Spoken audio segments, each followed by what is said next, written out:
Hello, Dr. Juare. Welcome to my video. My name is Jolene Rivera.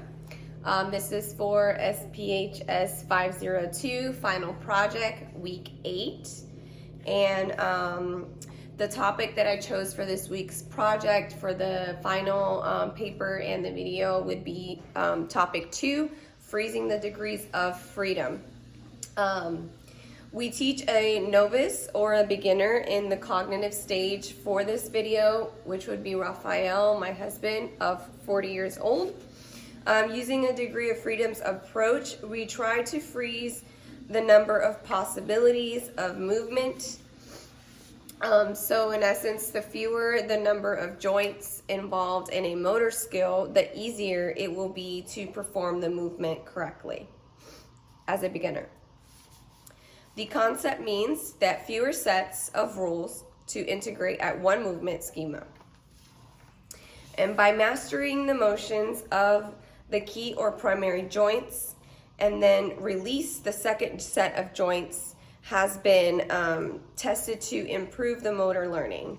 So for example, we freeze the upper body before incorporating the bottom or the bottom part of the body to the top part.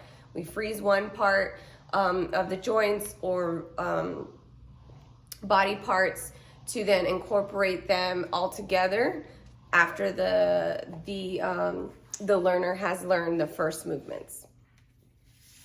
So today I will use Raphael, who has recently begun strength training. He would like to start his strength training with a lunge.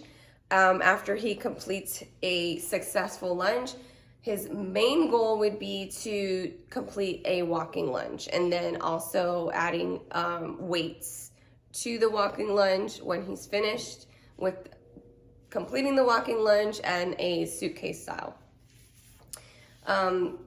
So as his coach, I will guide him through the movements and provide accurate feedback.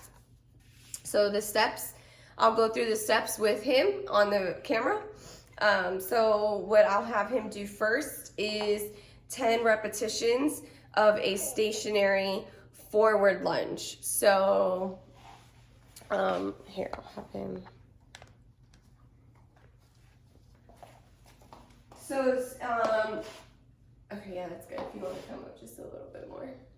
Yeah. So he will start in a standing position with feet hip width apart.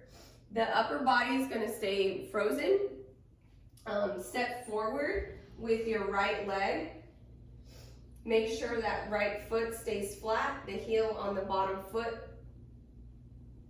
I've already, I never told the learner to go forward, not yet. So go forward.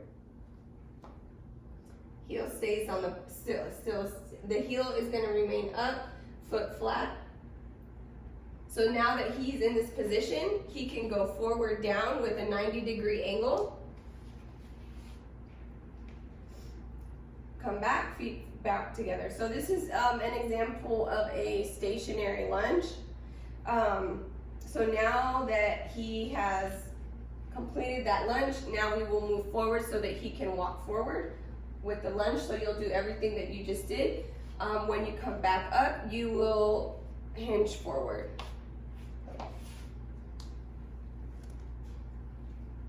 Perfect. All right. So now that he has mastered the walking lunge after obvious repetitions and completing different sets and practicing, we will now add weights. So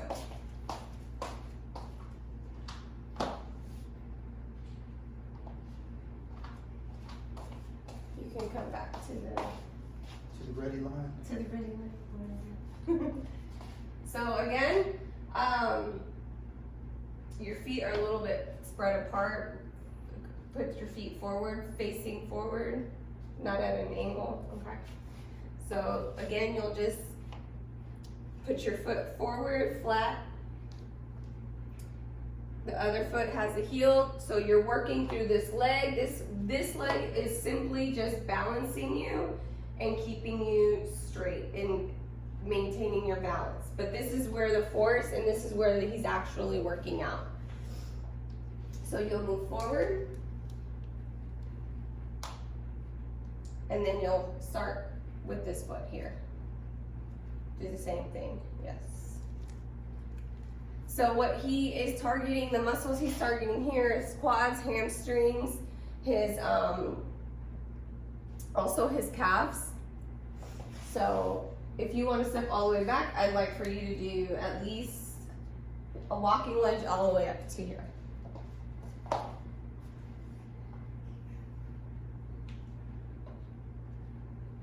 Good. So now that you've done that individual, I want you to do it fluidly, like just don't, you know what I mean? Crawl, walk, run face.